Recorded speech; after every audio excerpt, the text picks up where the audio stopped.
Deputetët në Komisionin për Çështje Ekonomike pranuan në të gjitha amandamentet e shumicës dhe një amandament nga Fronti Evropian dhe LSDM për ligjin për angazhim në punë. Propozimi momental parashes sigurim shtesë shëndetësor, për shembull nëse punon 10 ditë të ketë 10 sigurime, ndërsa nëse ka ndalesë 2 ditë sigurimi shëndetësor, mundet sërish të vazhdohet apo të mos vazhdohet. Nuk realizohet qëllimi me refuzimin e kësaj çështje, pasi që mundet që në ditën e 11 punëtori të lëndohet diku dhe të mos ketë sigurim shëndetësor.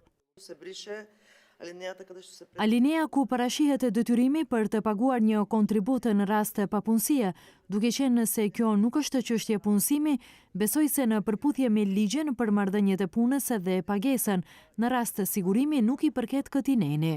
Me këtë ligj, të gjithë personat që janë ose nuk janë të punësuar, personat të vetë punësuar në moshën 18 vjeçare, të cilët në përputhje me rregulloret e përgjithshme të punës plotësojnë kushtet për punësim, studentët që përfitojnë pension familjar në bazë të paaftësisë për punë dhe jetë të pavarur, si dhe një i huaj që ka vendbanim të rregulluar, mund të punojnë punë sezonale si në bujqësi, gastronomi dhe turizëm, pa humbur të ardhurat që marrin nga shteti, si pensioni, bursa si dhe ndihma shtetërore. Punëtorët do të jenë në gjendje të punojnë në punë sezonale të një punëdhënësi deri në 60 ditë ose të më shumë pronarë gjatë gjithë vitit, por jo më shumë se 120 ditë. Me këtë ligj, pronarët do të paguajnë kontribute minimale për punëtorët që kanë punuar ilegalisht deri më tani. Zbatimi i këtij ligji është 6 muaj, që do thotë se sezoni i verës tashmë është humbur, por pritet që ky ligj të jetë këtu gjatë sezonit të dimrit.